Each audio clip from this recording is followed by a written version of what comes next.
What's that, Paddy? Darkest Dungeon got its final release? Well, fuck that then. Dragon's Dogma Dark Arisen is going back into the 2016 RPG bucket for another few days. Let's anchor into Darkest Dungeon like Cthulhu sits at the bottom of the ocean. Darkest Dungeon is a Lovecraftian inspired hardcore RPG developed and published by Red Hook Studios. When I say hardcore, I mean it has extreme murderous intentions, and when I say Lovecraftian inspired, I mean it holds the HP Lovecraft flag pretty fucking high. High enough in fact that it could be seen from space. With it being Lovecraftian inspired, you can be sure to see plenty of gruesome things, cosmic horrors, fleshy abominations, and fish people minus the racism, thankfully. You won't be finding anyone setting themselves on fire because they realise their ancestor was African, though. Thank fuck. Basically, the story goes, you are the heir to your ancestor's mansion where he unleashed cosmic horrors deep within the depths underneath the house. He sends you a letter summoning you before the stupid bastard blows his own brains out. With you being the heir to the mansion, you travel to the town where you must hire heroes to go on expeditions through the dangerous land surrounding the house in order to gain access to the underground temple, the Darkest Dungeon. The game is narrated through your dead ancestor, which is enough to give you your own leaning tower of Pisa with how heavenly the voice acting is. The player must form parties from 4 heroes and send them to their very possible doom in the dungeons, which consist of ruins, woodlands, warrens, coves, and of course, the Darkest Dungeon. Each location has its own unique enemies along with a roster of standard enemies. Each hero class has its own set of skills, advantages and disadvantages, and their role within a party. Each hero's skill has a certain party position with which the hero must be in order to use. Heavy hitters and tanks are generally in the front 2 positions, while support classes are generally at the back. If a heavy hitter happens to be put at the back, they are useless and they won't be able to use any of their skills.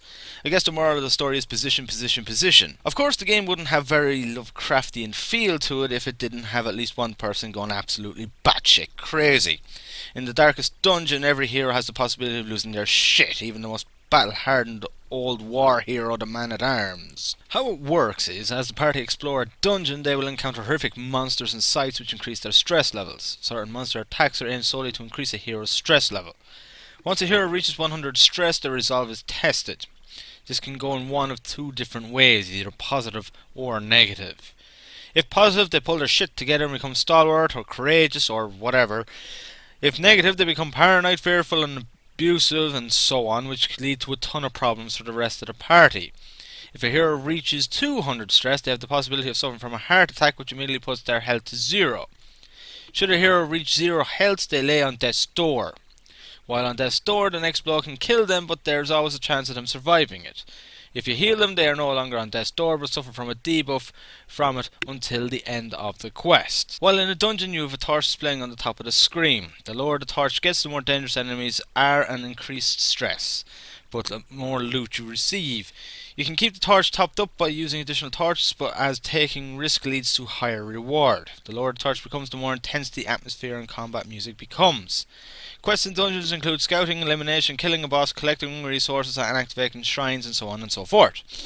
There is a total of 3 difficulty levels for dungeons and 3 sizes. Difficulties include easy, medium and hard, and sizes include small, medium and long. Heroes of level 3 or higher cannot go on in easy quests, and heroes of level 5 or higher cannot go on in easy or medium quests. They will simply say it offers them no challenge and they can't improve their skills and go back into the roster. During medium and long quests, you'll be able to camp as you wish, which leads you to regaining health and lower stress, assuming you have food to feed your party along with using their camping skills and buffs.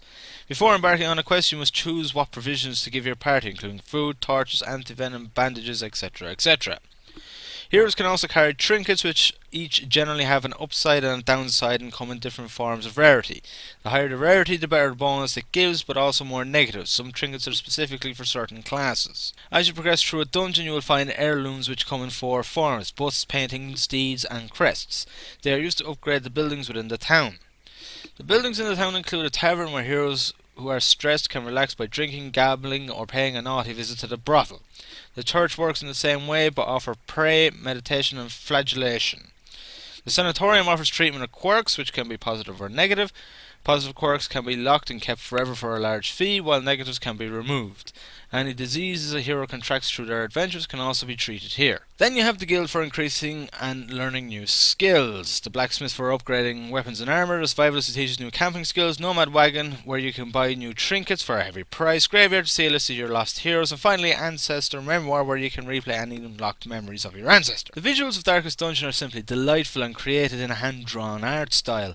It has a steep learning curve equal to that of a spaceship flight manual, but once you get into the thick of it, Darkest Dungeon provides you with one hell of an ocean deep game with tons of replayability. If I was to get nitty gritty about anything with the game, it would be that the higher difficulty in late game feels somewhat a bit unbalanced.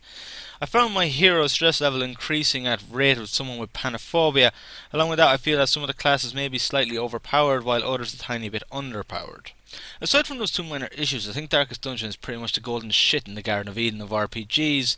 It's a game that will certainly kick your arse from here to the cosmos, but with that it provides a fucking intense experience that is greater than even most modern horror games. In fact, this game scares better than most horror games. This random number generator does have a slight case of schizophrenia. Sometimes it's nice to you, sometimes it gives you a kick in the balls and murders your party while you struggle to get back to your feet. A battle can turn tides at any point. One moment things are going extremely well, you get cocky and think this is easy. Then you get an anvil on your head, get your shit pushed back in after shitting yourself from sheer fright of an unexpected 20 plus critical hit. Darkest Dungeon is certainly one of the best RPGs to be released within the past few years. It captures that old dungeon crawler feel perfectly while modernising the gameplay brilliantly to create a unique experience like no other. I can see Darkest Dungeon being a lot like Marmite or Vegemite. Some people will like it while others won't. The game's murderous intent may not be for everyone, but like it or not, it is a game you will have to respect, and with that I'll give it a 10 out of 10. Now, before anyone starts bellowing on the anti-10 horn saying, "No game is perfect," the reason Darkest Dungeon gets a 10 is due to its uniqueness, clever design, awesome voice acting, brilliant atmosphere, replayability and addictiveness. This game is like fucking cocaine, and does the whole civilization thing of just one more go.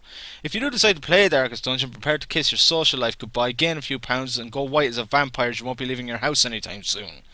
That is, of course, if you don't starve yourself or die from exhaustion from not being able to leave your chair.